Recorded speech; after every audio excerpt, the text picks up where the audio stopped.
I don't focus on the titles, more I focus on how can I progress myself in the film industry in general. Amazing also. Thank you very much. Thank you for having me. So, if you can just tell me, starting from your resume, bit of, introduction, because people, they want to know who you're talking with. Right. So I am Daniel. I'm originally from Lebanon, and I am a cinematographer. I have had my master's degree from the Erasmus Mundus program, European Union, as a scholarship student. And I did my bachelor in cinema and television in Lebanon. It has been a long journey. I've been over like a decade now in the industry. I've done several TV series, around 7, 8, more than 4 feature films, a lot of short films, a lot of short documentaries and So what was your role in all these series? It was the same? It was different. Sometimes I was like a cinematographer, sometimes I was camera operator, sometimes I was assistant camera. It depends about where was the job and the technical difficulties that it had. Sometimes I decided I want to go as a focus puller just because the job needed a lot of focus. So like in the term of focus pulling, so that's where my challenge was, that's where I took part in. Because I don't focus on the titles, more I focus on how can I progress myself in the film industry in general. Mm-hmm. So even if I want to be, let's say, a second assistant camera, as the job needs that much, I would do it, So for example, a lot of like a feature film I started with was in Lebanon.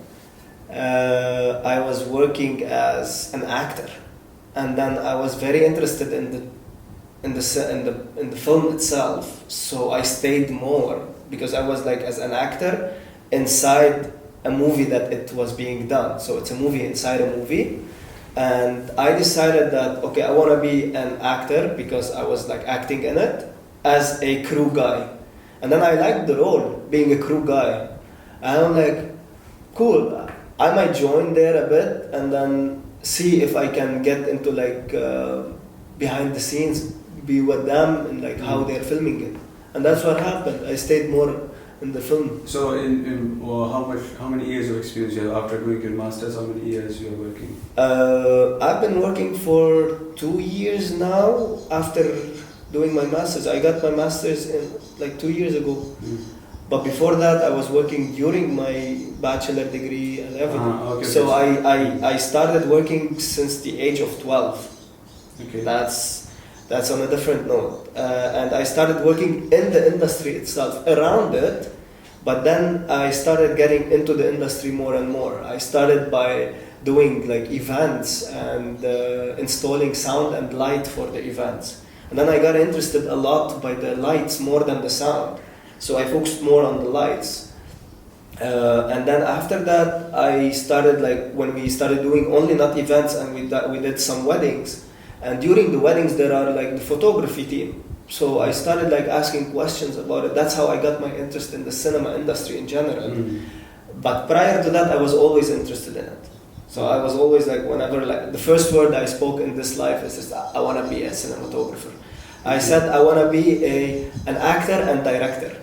And that's like a funny story because I was always that interested in the film industry. So after your this work experience, how did you end up in academia?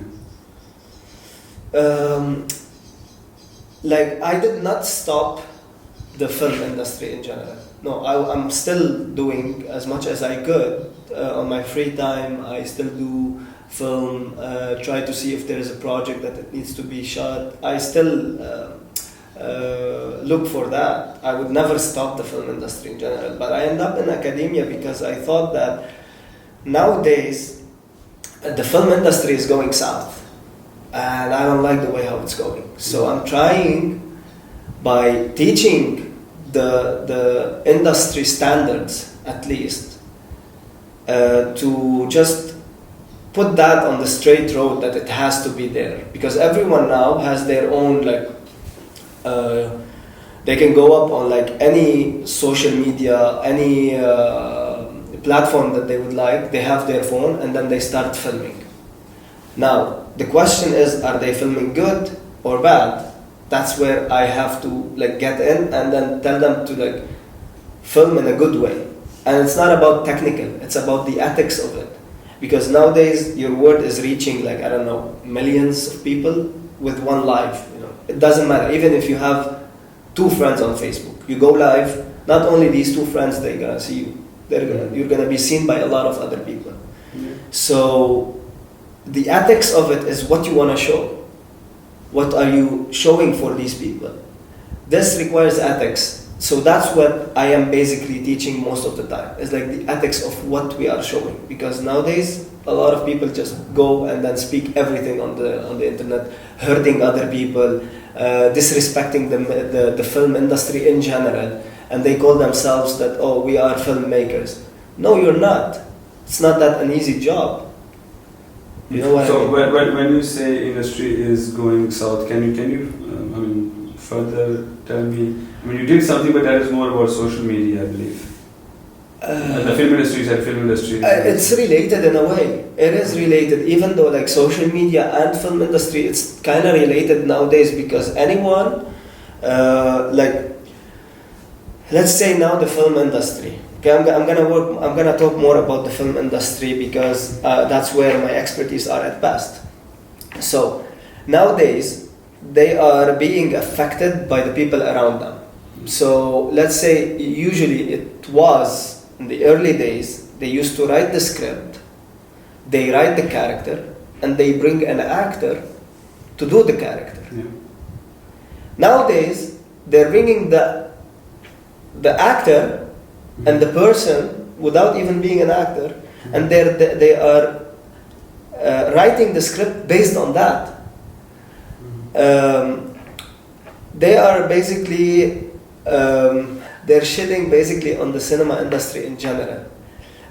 So nowadays they're taking any political cause and any political issue or matter, and they're just ingesting it in the movies. They're shoving it there for us to like, okay, watch it. I don't want to see that. I go to watch a movie for the story itself. If the story requires that, put it. If it doesn't, don't force it. Like they did. I don't want to spoil any movies, but I might be discussing from movies. I was about to say, to hell with it. This is our show, our discussion. We say whatever we want to. Okay. One example at least, please. Yeah, I will. For example, like that's the recent one I can think about easily is James Bond, the iconic person 007. Right, that we all know.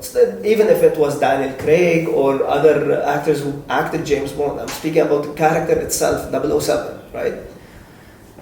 At the end of the movie of No Time to Die, they killed him. Why? Because they wanted to give this agent 007 to a black woman, minority. Why did they do that? Oh, just for the business? That's just for the business. For the business. Why? Because social media is affecting this. We all knew, we grew up on James Bond movies. On 007, we always knew that this person is a guy who does this 1, 2, 3, right? And Sean Connery was the standard in my eyes, and most of the... Yeah, some people see that. Some people others say that Daniel Craig wore him better. Yeah. You know, like it's a personal matter. But we never saw it coming that I don't mean discriminating any race or anything. I'm up for everyone, but just because of like they wanted to put a woman inside that, so they said, okay, 007 now, because we see it at the end of the movie. The woman comes in to the CIA, I guess, or like I can't remember the exact terminology of what they work for. MI5. Yeah, MI5, something like that. So.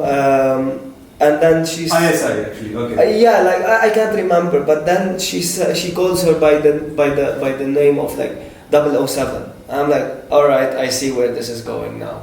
Next James Bond movie is gonna be by a black woman who is acting 007. No, that's same thing happened with Ocean 11, 12, 13. It was always same people, right? They said they made Ocean 7 or 8. I can't remember. I don't think there's Ocean 8, 7, 8, 11, 12, and 13. Yes, these are the ones that we know. They made a version of it by female. I'm not even aware of that. That's the thing. Ocean 7 or Ocean 8, we can look it up. But then it's either Ocean 7 or Ocean 8. It's basically 7 or 8 women that they do the same thing that Ocean 11, 12, 13 they do. How was the business? The movie did good business? No. Yeah, that's what I'm thinking. That's the thing, because it will never work like that, because some of the things they are done for that cause. They are done for these. They wrote when they made Ocean 11, 12, and 13. They wrote the actions, they wrote the characters, they wrote everything, and then they started bringing actors to act this character. But then they imitated it and they wanted to have equality thing, and then they said, okay, we're gonna make it with the women. Why we did not as men? Now I'm taking it about gender, but this is what is causing how the cinema industry is going south, and this is basically coming from a cinema perspective and nothing more. Why we did not do something similar to Charlie's Angel as men? Yeah. Because it's not gonna work. Yes. Charlie's Angel is an iconic movie that's full of women that works well like that. Right? They made 3 versions of it, 3 series of it. Few of it, I haven't seen one. I know the movie. Yeah, it's iconic. Yeah. The fact of you did not see it, but you know it, that's how iconic it is. Just to add one more thing to your argument, Terminator 3, absolute nonsense. Same, yeah. Yeah. So, anything. Avatar. I'm one of the lucky guy who have seen Terminator in cinema back in 1994, 97. I don't know what you were doing in 97, but I was basically playing house, maybe. Yeah, so I was looking into Terminator, and there were Terminator movies everywhere in the next few years. The Hong Kong cinema, Chinese cinema, Hollywood, they had so many versions of Terminators. No one ended up, of course, as successful as it will, but all the cyborg people and Robocop came back to life. Yeah. So for Terminator 3, I can tell you we waited for years, and I know many people because I'm from the generation where we had this VCR and the cassette. Yes, I'm the same generation, but I caught it by the tail. You understand you're late to the. I caught it by the tail. Yeah, got exactly. That's a very good way to put it. So I was there in the action. So we used to rent the cassette, and you have to be in line early to get, or else because there's so many people. So I know many people who earn thousands of rupees or hundreds of thousands of rupees by selling fake Terminator 3 movies. Yeah. They just put an ad outside their shop, or Terminator 3 came, and they will sell you nonsense, and then later when you complain that, oh sorry, this is what we got from the distributor. But when Terminator 3 came as a child, I was waiting for it for, I don't know, maybe 10 years. I was very excited, but when I looked at it, I said, okay man, this is disgrace to Arnold and disgrace to the whole team who the idea. I think it was James Cameron, if I'm not wrong. And the whole, I think it was but these people, they are still experimenting, they keep on experimenting with something that doesn't fit the design. Let it be, they will get back when they will not earn enough money, so it's fine. Yeah, this is where I'm a bit tired when I go and watch a movie that they're shoving their ideologies on me, or anything, for example, Avatar. I was looking forward to it, but then I went and watched it. It's a lot of blabbering and talk, and it's okay, I understand that we live in James Cameron is making us live in this what do we call it, extraterrestrial place that it doesn't exist or anything, right? But saying terminologies that they don't work, for example, when this big whale, I don't know what kind of creature it is, but this big whale dies, and then the woman comes in and she's like, it's the composer died. Composer of what? Now we're doing sound, audio, and in the ocean or whatever, it's just they're just doing really bad. They're just going somewhere that we don't really want to. I always miss the old movies that they were like there to teach us something, to let us know, and they are in the cause itself. Like if they are doing a movie about a lot of people now are getting cancelled just because they are doing movies that they are, let's say, back in the 1800s where you can own a slave. Like people are like just going there and then watching the movie and then they're getting mad and sad for the true story itself. Yeah. It's a true story. Why are you getting mad at history? It's just history. Now it's in the past. And they're cancelling the director, and then they're just going for the actors. How would you act in something like that? Like a lot of this is what hurts me. This is what I'm trying. I'm not gonna be the one who is basically reinventing the wheel, but I'm just trying to fix that wheel. Putting it back on track to a certain extent. I can't wait for the day when I'll see a remake of Godfather where Corleone is a transgender. That would be fantastic transition, and I want to see how good of a business it can do. That's weird. I could never imagine how it will look like. Exactly. I can never imagine, and I would not like this iconic movie. It's gonna be fucked up in my head now. Just imagining the story. I cannot like. How can you imagine? It's like, I'll make an offer that you cannot refuse. It's like you cannot. You cannot. You don't have anything to offer in this realm. But anyhow, that is finally. I got someone who speaks from the heart. Thank you very much. Because generally these discussions are very dry, and so thank you very much. So. I can go further than that, but I don't want to just be spat on my face now. No, it's fine. It's fine. I have barely 50 views, so it's fine. You will not win. No, that's the thing. Because people don't like that. People in general don't like to be told the truth. They just want a turd that is polished. The truth is a turd. It's a very shitty thing. It's the truth itself, right? And I cannot polish it. If you polish a turd, it's just gonna still be a turd. So I cannot mask the truth and then don't speak about something that I am passionate about. Like most of the time, I take up on a project and then I cancel taking up on that project because it has in the script something I do not believe in. Right. So if, for example, I did like a transgender commercial one point in Estonia. Okay. And this one was like, who knows me? They would thought in the beginning that I wouldn't take that. But then I looked at it. I looked at the script. It was a really nice script. It was really nice scripted, and the story itself, it's nice. It doesn't matter who is acting it. It works how it works, and I am up for that cause.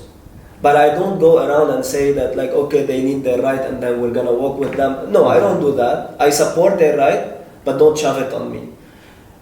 It was a bit hectic for me to be around the set anyway, because I was always like walking on eggshells when I'm surrounded by them. Most of the crew was almost either transsexual, pansexual, anything that ended up with sexual. Walk. Let's call it walk, right? So I was always walking on eggshells beside them because I didn't want to offend anyone, and I don't know how I can offend them. That's the problem. If I know how I can offend you, I wouldn't be walking on eggshells. I would just avoid that and then walk normally.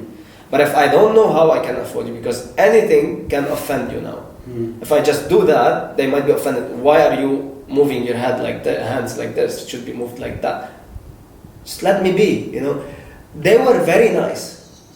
I have a lot of people in that community. I have a lot of friends that they are in this community. But they know me, that they don't shove their ideas on me. And the other things that I was a bit hard for me to get on with is that how I can call them, because in English they, them, him, however, I don't know. It's like calling them. I was like always just talking to them by name. With the name, just do this. I want to do that. What do you think? I'm just keeping it as minimum as I can because I do not like the idea about changing a whole dictionary just to fit in other things that they don't make sense in the English language. Now, if you tell me that we're gonna rewrite the English language, okay, that's I can take. But I'm an old school. I'm an old school guy. By the way, how old are you? I'm almost 30. On 23rd of August, I'll be 30. Okay. Yeah. Still very young. Still very young. I'm enjoying it.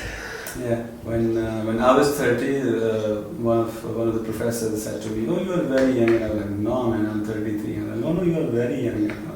How old was he? At the time, he was 63. That's old a bit. Yeah, it's great. So it depends per capita, you know, like your life, how like the society where you live in. Like for example, Lebanon 30 is just like that's your prime age, you know. That's where. Yeah, in maybe 100 years ago, I was looking at some of the history. That 100 years ago you used to retire at the age of 40 something, 43 maybe, or 45. That's it, you retire because and then you own a slave. The expectancy of you to survive was very low because of so many. There's a whole menu of disease that you can get. Yeah. You may have seen the movie 100 million, Million Ways to Die. Yeah. So it's that's I mean he put I forgot the name of the guy. He's a funny guy. He's in the movie also. That Sanford Forward. God bless you. So he put it in a funny way, but most of it was true. Or may I say, almost everything was true, other than that flower thing that they did. There's a movie called Taken. Yeah. Who's the main? Liam Neeson. Yeah, I keep forgetting. So it's fine. I suck at names as well. So yeah, Neeson is in this Million Ways to Die. Yeah. So there's a shot where they put flour on him. Okay, that was unreal. Oh, okay. Yeah. They put maybe Daisy on his back while he was naked and then. Yeah, I remember seeing. So that might be a bit more funny, but everything else was. I would say that was very genuine. How the people working in coal mines suffer and how people shoot each other for no reason. I am from an area where I haven't seen, but I was in the home, but I can hear the shooting going on, and then someone will tell me someone killed someone just on a very minor issue. So it's I can say that it's nothing unusual. And yes, what you're saying is true. People don't like to look at the history. It's too hard for them to digest. Yeah. But I don't think they have to do it to learn from it, to see the pattern, or they just want to live a happy life, keep on living. No, avoiding history doesn't make you happy. Not at all. You have to see the history, or else we should never look at the histories anymore. Because looking at the history, what does it do to us? It makes us realize what we have mistaken and learn from these mistakes. For example, from the history, if we did not look at the history and then we see that like owning slaves, I don't know why I keep back to this example. Maybe because I'm also thinking the same thing. Maybe because yesterday I was about to watch the movie for Will Smith. Will Smith. He had like the last one yesterday. I don't remember which one. It's on Apple TV. I can't remember. Anyways, I don't watch him. But you can talk about Django Unchained. That was not. But 12 years a slave. That was. Or this one. But the thing is, yesterday I was about to watch this. Maybe that's why I keep on maybe I should watch the movie. But anyway, we learned that owning that person is just inhuman, and doing this is inhuman. That's why we learned from this, and now we don't do it right now. But speaking the truth, we still do it. We still kind of do it. Now we just pay for it. Yeah. When people, for example, in my culture, we have people who have, or any culture, they have people who works, who have their own like nanny, or not nanny, only like cleaner in the house. They come all the time and they live with them. For example, yes. take my brother, for example, he has a maid. Mm-hmm. What a maid is. Almost a slave. It's just the only difference is that she's getting paid. You know? So we say that we don't do it, but we still do it, but in a different way. It's like we have a saying in Arabic that, I don't know, it might work in English as well, but like they are different namings, but the outcome is one, death. You know, you might be killed by a car accident, you might be dead by just throwing yourself from the highest floor, but at the end it's the same outcome. It might be different naming, but it's the same outcome. So we might call it differently, but it's still kind of the same. I'm against it. Maybe my European culture made me do that, because having this European culture got me used to like doing everything on my own, which is a blessing. I'm blessed by that. Not only living by your own, it's cleaning, doing everything by your own, made me realize that I'm no different than that person. Yeah, so when I went to the UK a few years back, and in the grocery shop I did some shopping, and for a couple of seconds I was expecting the cashier to do the packing for me.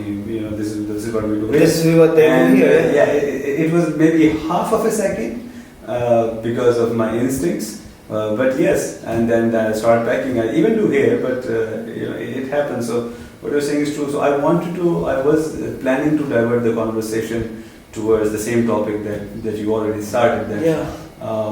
And getting this scholarship, how was your experience living in different countries? Don't you think you are more aware of the realities because you spend time in so many different cultures? Oh yeah, like this is as well another blessing of me, like getting this scholarship. Prior to that, I was working in Lebanon and I was traveling to Armenia, feature film there, doing some jobs there, Turkey as well. But then I got this scholarship where I had to study in 3 different countries in Europe. I started off in Dublin, Ireland, and then I continued in Budapest, Hungary, and then in Estonia, in Tallinn. Right, so these were my 3 countries where I worked and I studied and did my masters. I did like 6 months in Ireland, 6 months in Budapest, and then a full year in Estonia. That was my program curriculum. But then I stayed sometimes a bit more just to work on something, continue working on something, and then I lived in Estonia for 3.5, 4 years, something like that. This changed my perspective like a lot. Having my classmates as well, not only being in Europe, it's just Europe was the hub for us. I had my classmates, we were like 21 students, and they were from 18 different countries all over the world. So imagine you have 18 different culture. There might be similar culturally, a bit, not all of them, but some of them they were like a bit close enough. But in general, we had 18 different mind, just sitting in one room and then trying to collaborate with each other. Adding to the fact that we both, like, we have these cultures and then you are in a different culture of you as well. So you have to adapt to this and that. So I was basically exposed to a lot of cultures every day, every single day. This got me, like, I think this made me grow up 5 years directly. Just like that. Saved you 5 years. Just like that, just by understanding. And this is a very beautiful way to put how beneficial it is. Yeah, like I just grew up directly that like you have to understand other people's perspective. You might not agree with it. You might agree, but you have to understand if you want to have like an argument about it in general, because we are human after all. We are similar, but culturally and ideology, we're different. Your experience with having English people is different from my experience of having English people around me. You were colonized by the British, right? Yeah. We were colonized by the French. Yes. So our perspective is different. You might not like English people, I might not like French people. We might be the opposite.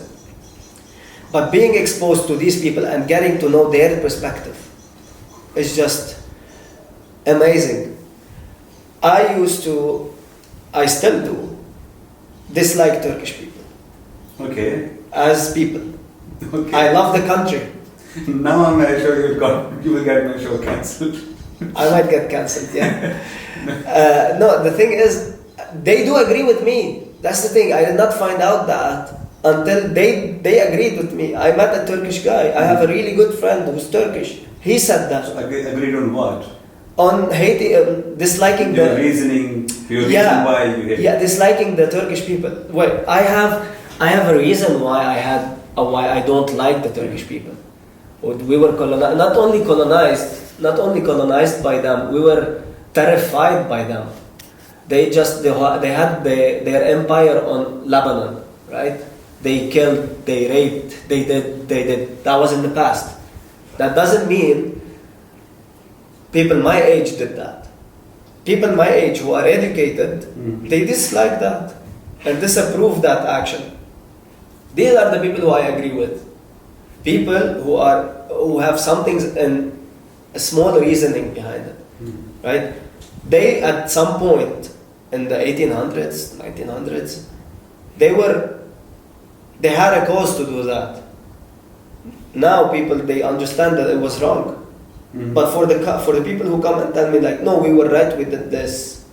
These are the people who I disagree with and I dislike. That's totally understandable. Yeah. Yes. I would also like to agree, but again, I know a few people. Okay, there's some geographic locations where Pakistan Army went in to support some army actions, and definitely I would say the people of those countries should not hate the people from Pakistan, because we were sleeping at home, we had nothing to do with this. Exactly. So I understand where you're coming from, and I think I would agree, because when you said you hate Turkish people, I got an idea. I don't hate. Hate is a big word. I don't like or dislike. Something. English is not my first language, excuse me for that. No, it's fine. Coming back to Erasmus Mundus, okay, I want to get this scholarship today. I'm an 18-year-old. I'm just wasting my time, or I'm just looking for a direction. I want to get into this. If you can tell me how much time you have to spend to prepare your application, how much the grades you need, the percentage, and English language, or any other thing, any interviews, the whole process, if you can. Yeah, I will get into that. The thing is that I was lucky with the Erasmus thing, because the program that I applied for ran through 3 consecutive years, and then it was discontinued now because of financial problems in Europe in general nowadays. However, there are other programs that they are similar. My program was called Viewfinder. It is a cinematography-based scholarship, and it's a full program about cinematography. There is another one that is similar, which is called Kino Eyes. There is another one called Doc Nomads. Doc Nomads is a documentary-based scholarship. Kino Eyes is it's a whole crew. So you got people who do producers, you got people who do screenwriting, director, cinematography, and sound. Yes, that's about it. So my scholarship took me, first of all, I applied twice to get it. First time I applied, I had put on, there is a checkbox when you're filling up the application. There is a checkbox that called about just the scholarship thing. So either you say that I want to pay my own fees if I don't get the scholarship, or there is another checkbox that says I cannot pay, I need the scholarship. It could be in different terminologies, but this is what it means. I cannot pay my tuitions, I need the scholarship. First time I applied, because I was very eager to get in, and I wanted that, I ticked the box that I can pay my own fees. Good. I cannot pay, basically. It's about 80,000, 90,000 euros, right, for the 2 years. Yeah. So ticked in the box that where it says that I can pay my own tuitions. And then I got accepted as self-paying student. During the interviews, they asked me, it's like, are you able to pay? And I'm like, no, I'm not able. And it's like, why you put you're able to pay? I'm like, because I want to get in the scholarship. And I'm eager to get in. Even if I cannot, I will try to get. But then I will try to get the money for it. That's why I'm eager to get in. And they said, well, yeah, okay, you're in, but you have to pay. I'm like, no, I'm out. I cannot pay. That's how it happened. And then the second time I applied, I learned my mistakes and I put, I cannot pay. So I have to get the scholarship. And that's when I got in. So to apply for it, you have to have, first of all, I did my master's degree there, so you have to have your bachelor, for sure. I don't know if there is programs that they are for bachelor, so if there is not, I think so, there might be, but differently. If not, you have to have your bachelor, so you cannot be at 18 years of age. That is something that's satisfying. What a man is. I'm just saying. I'm just saying like how it can be. Inexperienced. The thing is that you've got to have some experience. Now I'm talking about the cinematography or filmmaking in general. There is another scholarship programs, whether you're a doctor, whether you're doing medicine, or you're doing, chemistry. However, maybe there are others, and I've heard a lot about others. Business, there is in every field. You just have to go to a website or Google. It's very easy. Google is a useful tool. We just have to use it right. You go on Google, Erasmus program 2023 or 2024, and then you see what's in there, and then you just check which is the subject that you're gonna learn or what you're doing and what you have experience. The English language test. We'll get there. Yeah. You have to have English language, definitely, because it's a course in English, all of it for 2 years. So you have to get. It might be different from a level to another. So, for example, if he's doing medicine, if a person is doing medicine, of course it's not going to be similar as the one who's doing cinematography. So the English language might be different. Mine, it was 6.5, with the minimum in each component 6.5 on IELTS.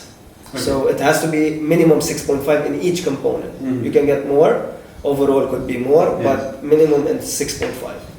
Academic, not general training. So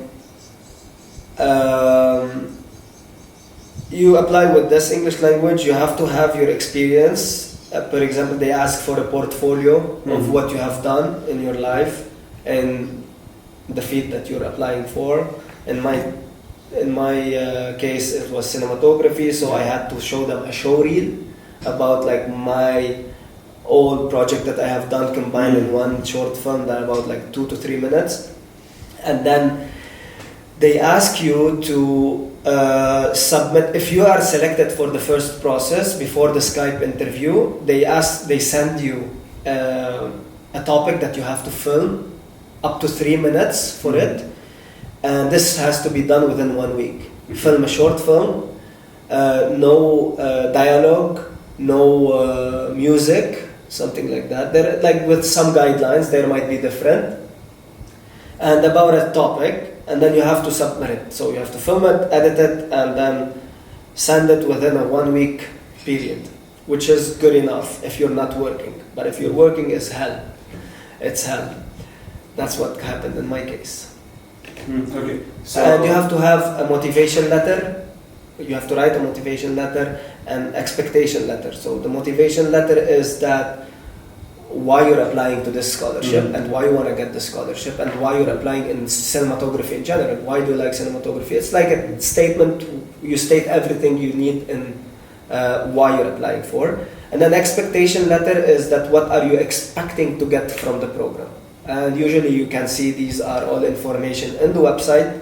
You can go there and then see what you the learning outcome basically, and then you write it in a good way that you might be learning this and what can you benefit the society in general.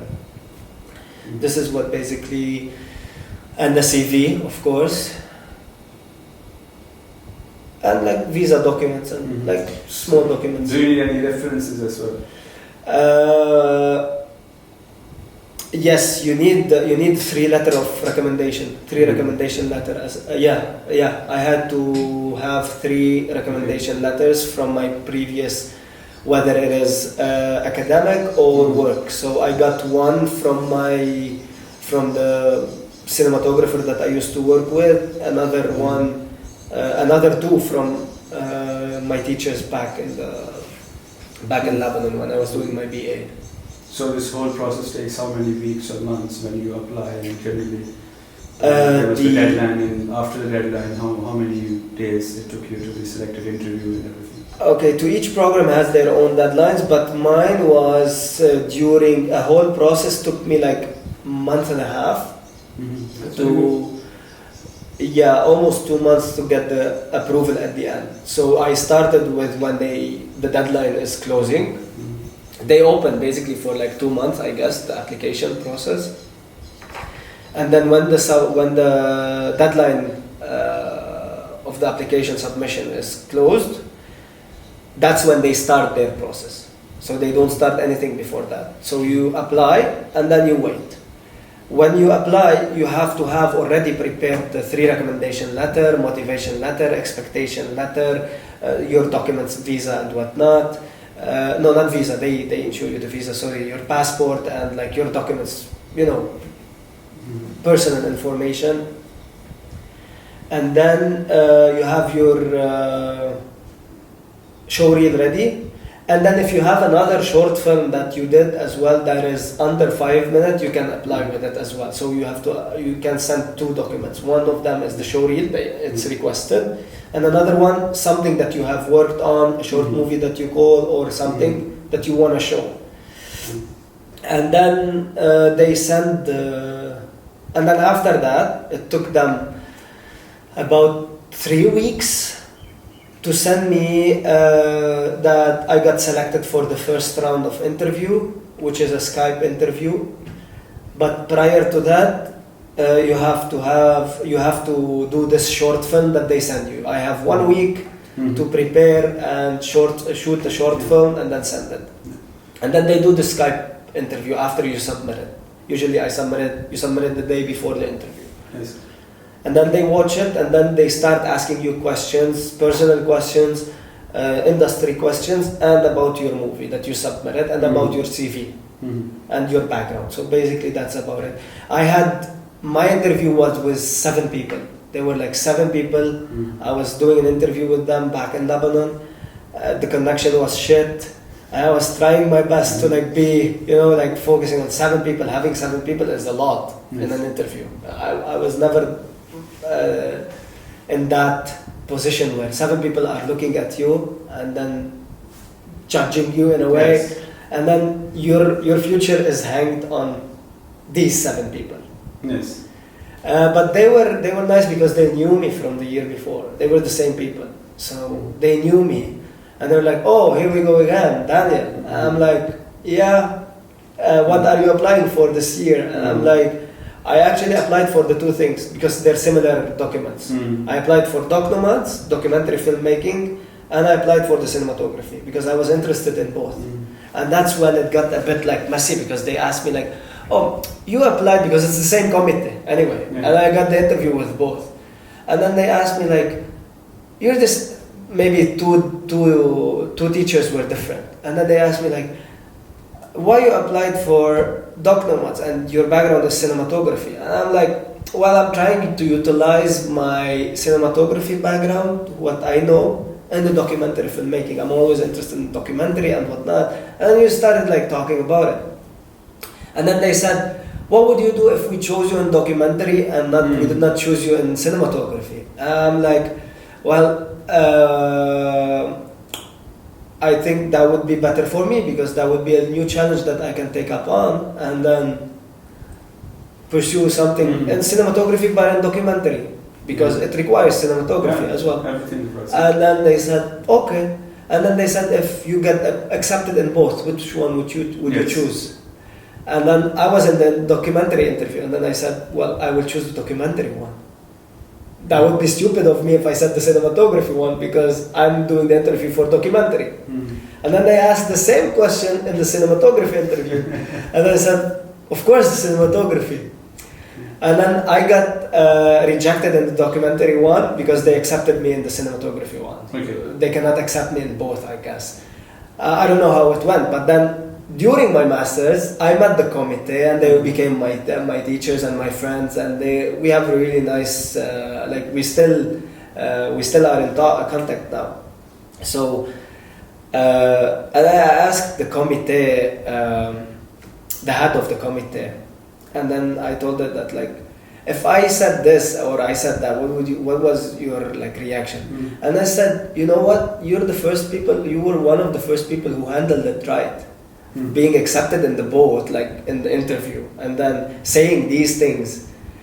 It was basically the most, how do we say it, it's the most intelligent way how you can handle it. It's just because you're doing the interview with Doc Nomads, you're saying good for documentary and cinematography as well. So what was the because I'm looking at the time also. I know you have to go or you want to consume all the time.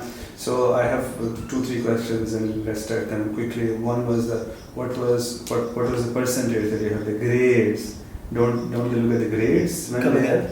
The grade percentage. How much percentage you should have? 90%, 100%, 70%. No, they require. I don't know their exact number, but they require your transcript from the BA. Yes, I applied with my transcripts from the BA, and they were okay. Let's do this. How much was your percentage? 69%. Yeah, I was above 70. Yes. I was above 70. So I can say maybe it could be above 60, maybe it could be above 70. Okay. I don't know. But very carefully you can say if you are close to 70 or above 70, chances are that you will consider. Yes, definitely. That is one thing. The other thing was, there are 2 more things. One was the tuition fee, of course, it's paid. Yeah. Do you get any stipend also? Yes, basically they pay. That's why I said in the beginning it costs around 95,000 euros. It's just because you don't look at the university's fees, because it's already paid, and then they give you each month 1,000 euro. My Erasmus program. Other Erasmus program they give 600. Others they give 700. Other they give 1,500. Yeah. So it's just varies about the one that you're applying for. My case, it was 1,000 euro a month. In that I have to live. Okay. Get an apartment, buy food. If I want to buy a car, I can do. It's just a salary. So if you get a salary. If you fail, for example, God forbid, any scholar fails, there is I believe there is no liability of returning the money. It's just an experiment that fails. No one experimented fails yet. I have not encountered anyone who failed in this program, because they take. You know one? Yes. What happened in his case? Well, that would be another episode. Let's talk. So this means you don't. But you did not experience. No. I did not experience anyone beside me failing. No, anyone who failed. No. However, I encountered a friend who was paying his own tuitions, but then he failed to pay his last fee. Therefore, they did not issue him a diploma. Okay. So this means he can. So the other thing is that how much is the workload? Is it crazy? It's intensive. Yeah. It's very intensive. Even though during COVID we were intensive. It wasn't like we stopped or like we just followed the rhythm of the world. No, it is basically intensive because it is a 2 years program. Yes. And it is run between countries. So other than the workload that you have to do for the university, you have the paperwork. Coming from a third world country, you cannot travel easily anywhere. So you have to apply for visas and papers. So you do that. Thank you very much, man. As I said, it's absolute pleasure. And I can tell you on camera that you are one of the best speaker, if I may say. Well, the best participant I have met. But because you were talking from the heart. no fake, no PR board, nothing coming straight out of her. I'll also say something. I just want to say something about the Erasmus just Yeah. before we change the subject, because it's a really nice program. It's hard. Yeah. It was a really nice program. I just felt that I learned a lot from it, Uh-huh. and just having it on your CV is just a big plus as well. Yeah. And not only that, it's just you get exposed to a lot of cultures, you learn a lot, it creates a good environment. I've made a lot of friends. Imagine now I can travel to any country in the world, Yeah. 18 countries, Yeah. and I have people there. I know for a Mm. fact I have people there. Mm. I met a lot of other people. Like, I would never think about meeting someone from Pakistan, right? Yes. And then yet I have a good friend now who lives in Pakistan, who I met in the program. My really best friend is from my real best friend during the program. I met him. We're very close. We just talk every day. He's from Nepal. Like, Mm. it's different. Now I can travel to Nepal. I know that I have a place to sleep. Okay. I can go to Brazil. I have place to sleep. So Mm. it create a really nice community. Yes, now I will add two more points. One point was that in Pakistan, when you have just one nationality, one religion, that's a problem. Now, yes, ideologically, Muslims say everyone should be converted into Muslim, but I'm sorry to break it down that the diversity, the number of different religions and countries in your country is directly proportional to the economic growth and cultural growth and everything. That's one thing. The other thing is that coming back to the Terminator. That's very arguable, by the way. Yeah, it because is. I live in Lebanon, where we have 4 or 5 different religion, and everyone wants to take a part of it, and it's mayhem. Yeah, absolutely. That's mayhem. Yeah, it's definitely something that we can discuss in detail. But what I mean is that the countries who are doing good, I have seen them, they are accommodating for the other countries, for other cultures, other religions, and respecting them and giving them the opportunity to live the way they want to live, and then you get the best out of them. So all this immigration program is the same thing. You just respect their culture, and then you import the best people and look at what they're bringing on the table, not what they're doing at home. Funny thing, when I entered the program, everyone thought that I'm a Muslim. Okay. Easy. Like, I was like, okay, from Lebanon, you're Muslim. I'm like, no. Yeah. That's wrong. Not that I don't not that I have any problem with that. No, but no, I'm not. The more they said that I'm Muslim, I started liking my Christianity more. Mm-hmm. I don't know why, but I started thinking that, and then anyway, I'm not religious that much. I'm agnostic. I just think about it in a differently. Mm-hmm. I'm not a practicer, so just because we really have to go now. Yeah. Terminator. What about it? In Terminator, you have seen that when that I forgot the model T something 1000 cornered. Yeah. When you look at target, he will scan. Yes. And you get all the details here, this height, this weight, and Yes. the 3D, 3D rendering and yeah. everything. So when Terminator 3 was released back in Pakistan, I was, I think I was not even 15. I think maybe I was 13 or something. So as I told you, the people were releasing Terminator 3 by themselves because everyone wanted to see. And so I went to the shop to rent this cassette, and the guy knew me, and he said, "No, we don't have Terminator 3." And I said, "Right outside the shop is a big poster that Terminator 3 released, come in, Terminator 3." And I said, "No, we don't have it." And I left, and while I was leaving, I heard him saying something to the other people. There was a huge crowd there. Then I sent in my cousin, who was much older than me. He came back with Terminator 3 movie, and I was, of course, every month, we had bunch of, we were around 12 to 14 cousins, boys. It was a joint family. So we said, "Oh, we got Terminator 3, now let's see what they have to offer." And we pressed, and the movie was slow to start, and a new guy came in, not Arnold. We said, okay, maybe he's friend of Arnold. And then He went to a bar. Outside the bar, he saw a lady. He scanned and we saw all that 3D, three-dimensional rendering.